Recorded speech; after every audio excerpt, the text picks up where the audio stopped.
I'm Peter John Ross, a filmmaker from Columbus, Ohio. Over 10 years ago, this guy started harassing me online and he never stopped fixating on me. I decided to turn it into a documentary. I've been working on Social Media Monster for the past few years. The series of events are unfolding in real time as I've filed criminal charges against the guy, a Civil Stalking Protection Order, and things are just getting crazier. These are just behind-the-scenes updates to let everybody know what's going on with the film. So in late August 2022, we did a screening at the Grandview Theater in Columbus, Ohio, in August of 2022.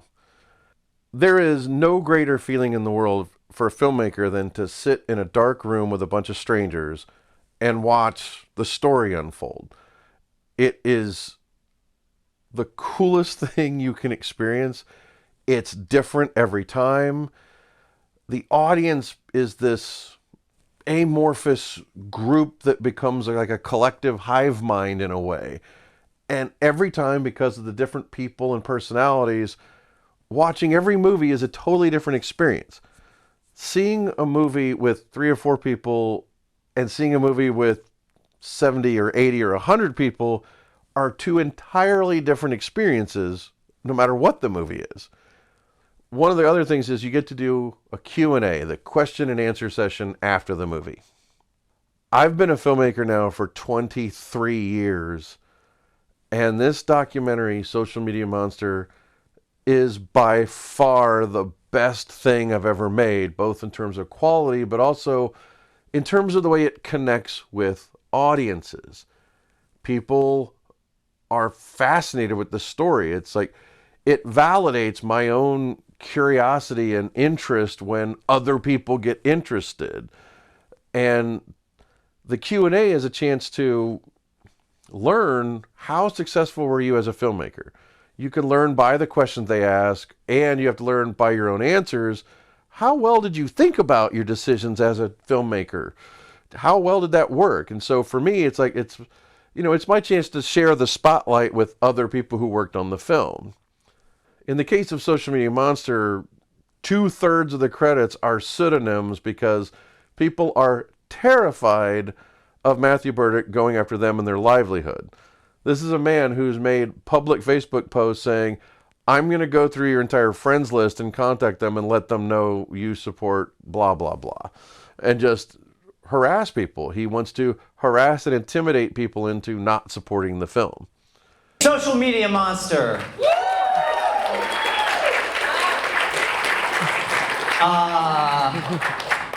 Peter John Ross, director right here.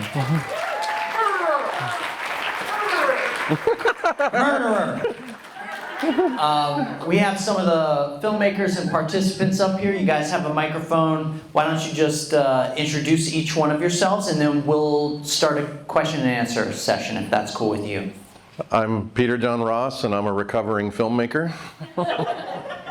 Hi, Pete. Somebody got the joke. Brian K. Myers, recovering city council member. I'm credited as Zaid for hopefully obvious reasons, and I'm just recovering. Yeah. So, first let me ask you, Ross, I mean, this movie has been you've been working on this for a long time. It's taken many, it's gone through different iterations.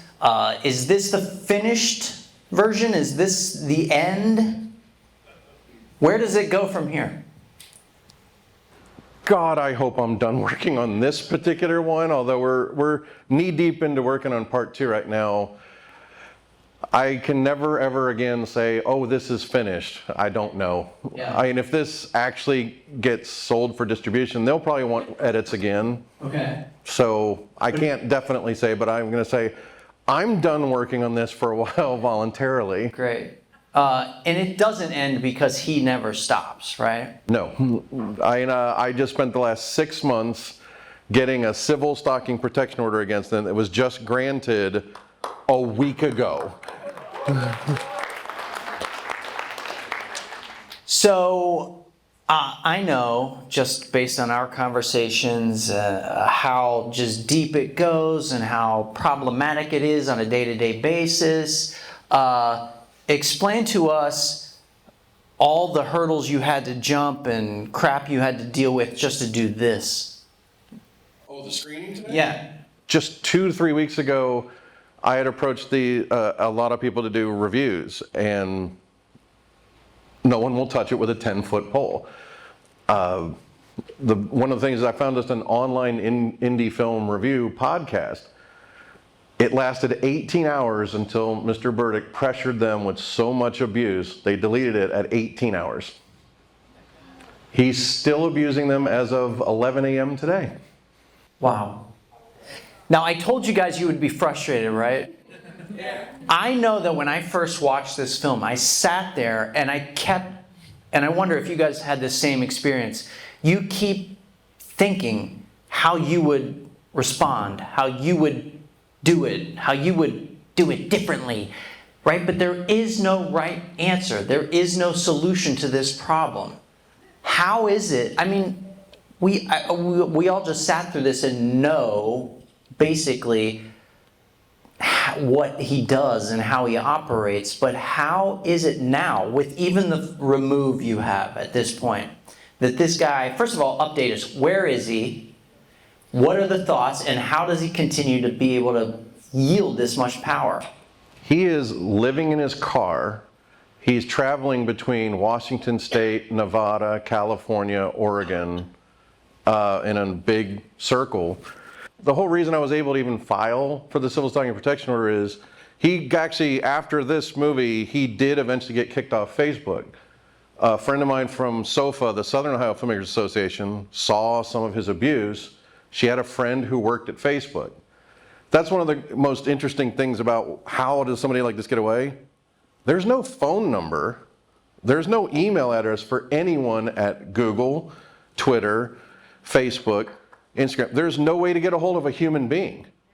And the police are really meant to deal with the real world. I mean, you can't be mad at law enforcement because the laws are not there. Their job is to enforce the laws. But if the laws don't cover a lot of this, there's nothing they can do.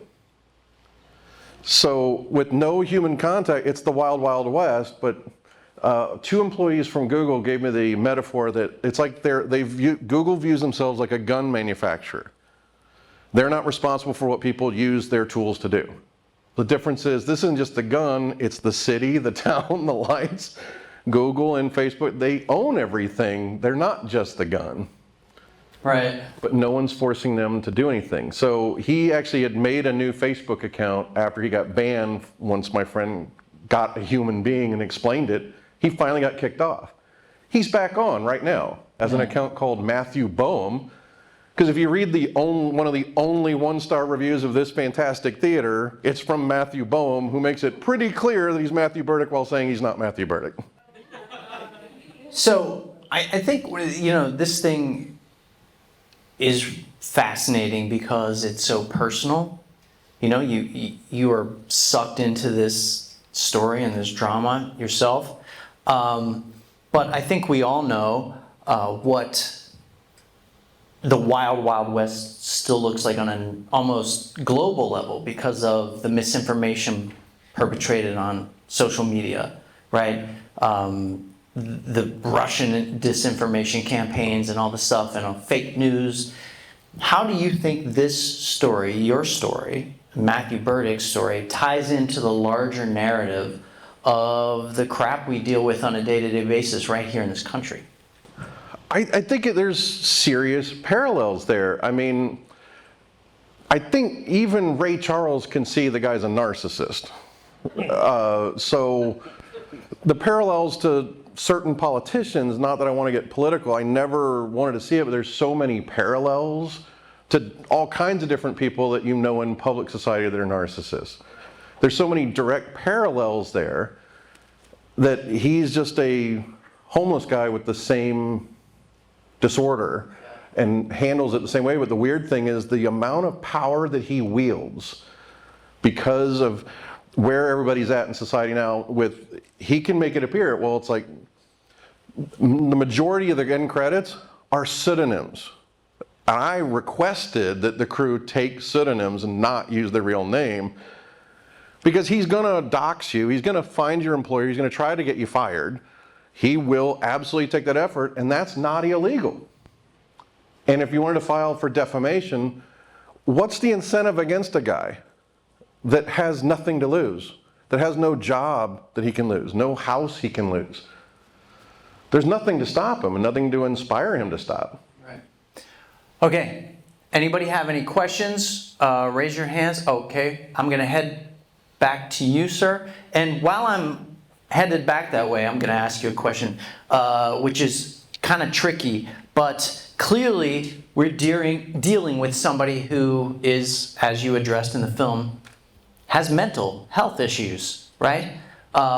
Where do you think, having been the victim of this kind of thing, and you guys both, Brian, how do you weigh that in your mind, like being the victim of somebody with mental health issues? Well, first, let me just say I never felt like a victim. I served 4 years as my community on city council, and when you go into that job, sadly enough, I mean, he's not the craziest person I had to deal with. He's just the only one they made a film about. So I never felt like a victim. I mean, you're out there in the public eye 24/7. Every misstep you make, I mean, everything is just subject to scrutiny. So, yeah, it was frustrating at first just because the barrage of messages I would get from him. I mean, nonstop. For months and months, there were thousands and thousands of messages from him that went completely, I did not respond to any of them, not one, until I realized nobody's going to do anything. And, if he's going to continue to create new email addresses because I blocked his old one, I'm going to start having a good time with my responses. And I was unabashedly cruel in a lot of the things I said. I never threatened him. But there's a lot of things that Berdyck, as I found out, is very sensitive about, and I would just push that button nonstop. And to his credit, he hasn't contacted me in probably a year and a half. I did get to meet him over Zoom in court, which was interesting when I testified as a witness in Ross's civil service stalking order that thankfully was granted, but. No, not a victim. I think he does create victims, but, if you stand up to people by refusing to be a victim, maybe they don't go away, but they certainly don't have any power over you. And I think that's really important to say. Cool. Anyway, so my question for you, Pete, honestly, you and I go back a hot minute. How hard was it for you to actually keep yourself out of the narrative with all the bullshit that you've had to deal with over the years? Was that a hard thing for you to do? And even worse, like, we all know the crap this nut job has pervaded across the U.S. How do you keep your narrative limited to St. Joe? Central Missouri graduate, by the way, been in St. Jude, tell Chris I said hi. How do you keep your narrative limited just to St. Joe? That's an interesting thing is, for me, as a filmmaker, whenever I edit something I direct, I get seriously hardcore into kind of role playing that I'm a different person, different job. So I ended up making this documentary was essentially therapy for me. Because when I started this about 3 years ago, it was just happening. I didn't understand what was going on, and I'd been asked several times, do you want to make a documentary? You should make a documentary. I was like, no. But then eventually, it was because it was St. Joseph, and I'm not a major part of this story at all. And that's the only reason I felt I could make this documentary is I limited it to just St. Joseph as kind of a primer, and I'm not going to be directing myself in part 2 at all. I have a different director for that because one of the strangest things is I enjoy, but in a way I kind of hate Michael Moore movies and Morgan Spurlock movies. I mean, they're enjoyable at times, but I always say to myself, I would never, ever make a documentary where I'm in it. And I just did. And then suddenly I'm like, maybe I have to change my mind about that feeling. But no, for the future episodes, I'm not directing my story at all. I mean, I'm going to still direct interviews with other victims and other stories, but anything that has to do with me and my story, I will not direct. I will not be a part of that, even the edit process of that. to keep that kind of separate. But yeah, to me, there's so much more than even that little trailer shows about just how much he abuses people. A week and a half ago, in a 5-day period, 4 new victims approached me. 4 people I've never heard of that had just had interactions with them contacted me. One of them was a former cinematographer from Cincinnati who dealt with them 7 years ago. He saw something about the screening and goes, I have emails from that guy from 2015. He was like, they were so scary, I kept them for 7 years. That's how he was like, he literally said to me on the phone, he was like, yeah, I always thought one day he's going to be on CNN for a mass shooting and then I'm just going to hand over these emails to him. So he handed them to me instead. Here you go. Hey, pal. Hey, hi, Bill. Right, I've known Johnny for a long time, but I just read this afternoon, and Peter John Ross is hell-bent on destroying me, and he's doing everything in his power to do it in the most disreputable way possible. That must be a live tweet right now. Right, there you go. Right. My question is, I've been an educator for, 25, 30 years now, right? Do you have any advice to parents who are dealing with kids online? And I've got another question, I have a follow-up too, so you're not getting away this easy. I've had a lot of parents see this. One of my lifelong friends, his 17-year-old son, the 3 of us watched this a few weeks ago, and to see his dad going, it's like, see, I told you to be careful online. You see what could happen? I think kids tend to be far more savvy about spotting the scams and having that cynicism than we probably give credit for, but I do think parents should be careful. I agree with you 100%. I think kids are the most undervalued natural resource we have in this country, right? And they're smarter than we give it credit for. And if you want to know what they're doing, check your own cell phone. All right.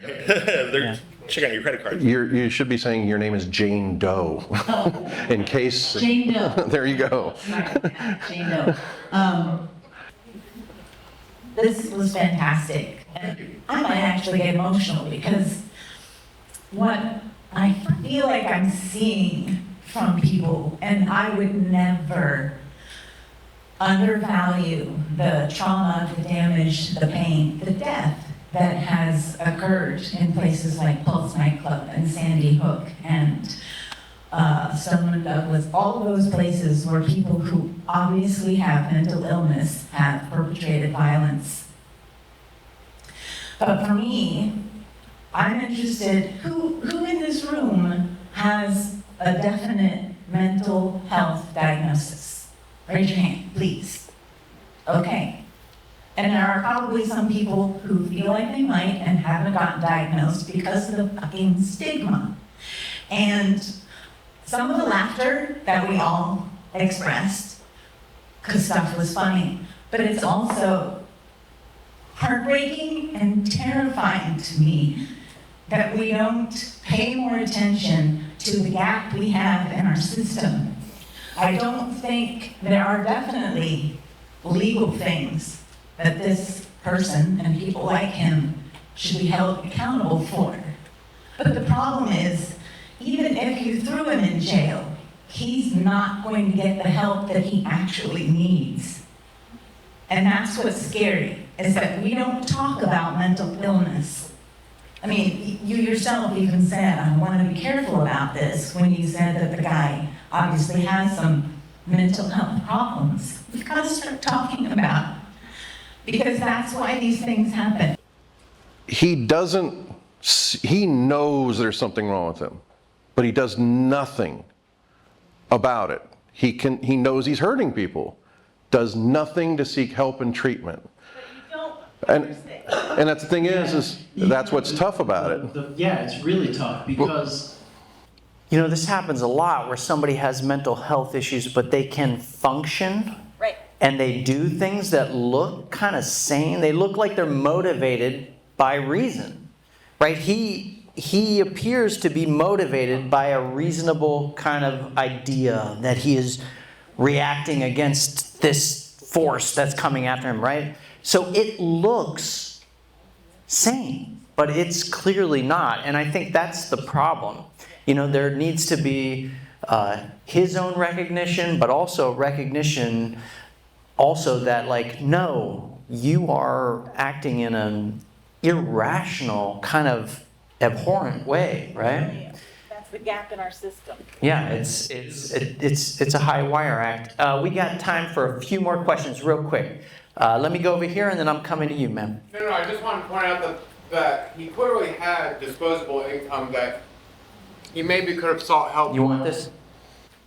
He clearly had disposable income at one point that he could have tried to do something constructive with, and instead he decided to do something destructive with it instead. A lot of people I know who are mentally sick, they recognize it, and the thing that stops them from getting help is a financial burden. I can't pay somebody to talk to them. So I just, I read and I research and I try and deal with it myself, whatever. And so yeah, he is clearly like beyond a certain level of like very sick, and 30, 40 years ago, he would have been committed, and we would have had a different feeling about what that actually means when you commit somebody against their will who says that they don't want, whatever. I think we've learned a lot since then, and I think somebody in the film, maybe it was you, pointed out that like we've really lost a lot of resources that society was providing for mentally ill people. So yeah, sorry, not to take away, but yeah, like man, if I had that kind of money, like, man, there's things I'd love to go talk to a therapist about, and I just can't, and it's what it is. But yeah, so if somebody has a better question, please follow that. Thank you. If I could respond to that really quick. St. Joseph, for over 100 years, had a mental health institution that was 3,000 beds deep.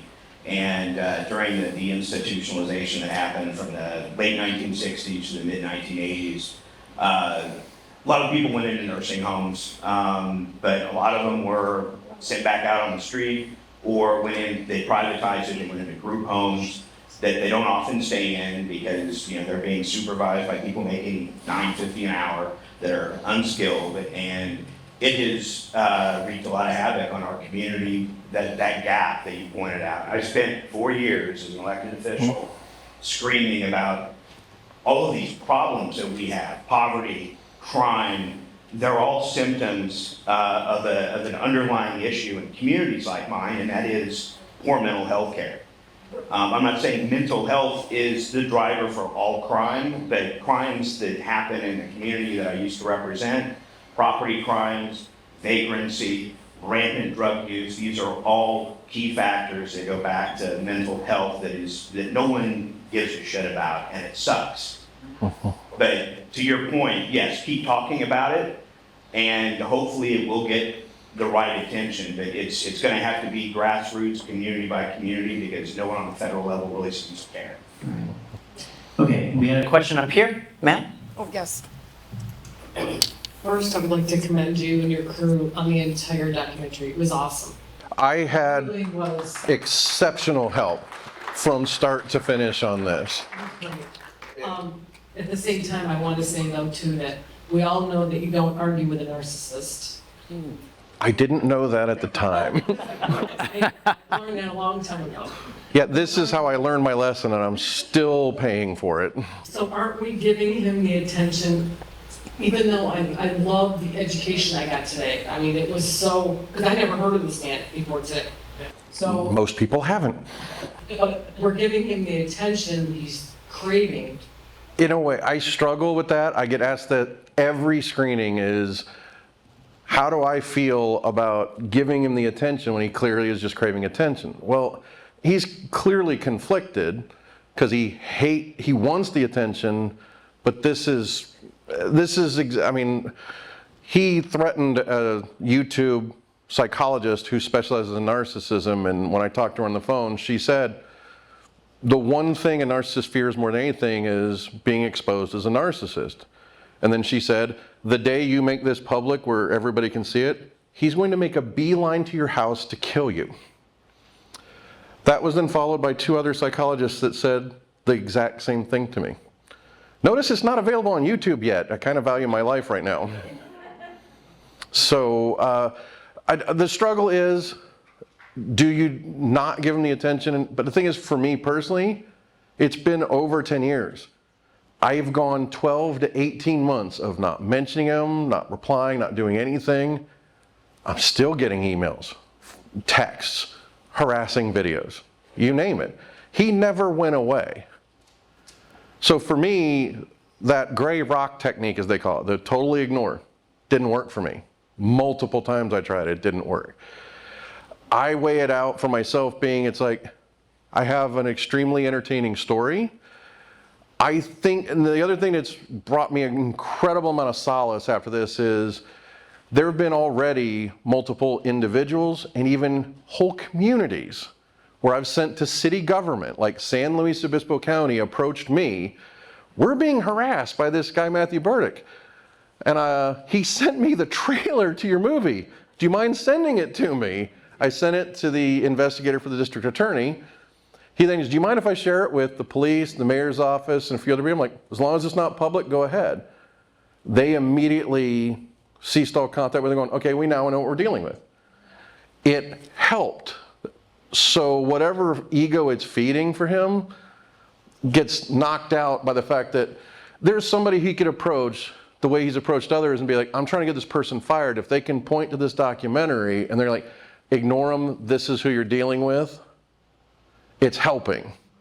And I cling to that more than anything else. Like, if I never make a nickel, if this is as far as it goes, it was worth every second of work I threw into this because it helped someone.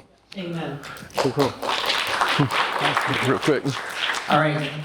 Yeah, go ahead. I just want to add really quick, because I was often telling Ross, like, we would have a lot of conversations about doing the documentary.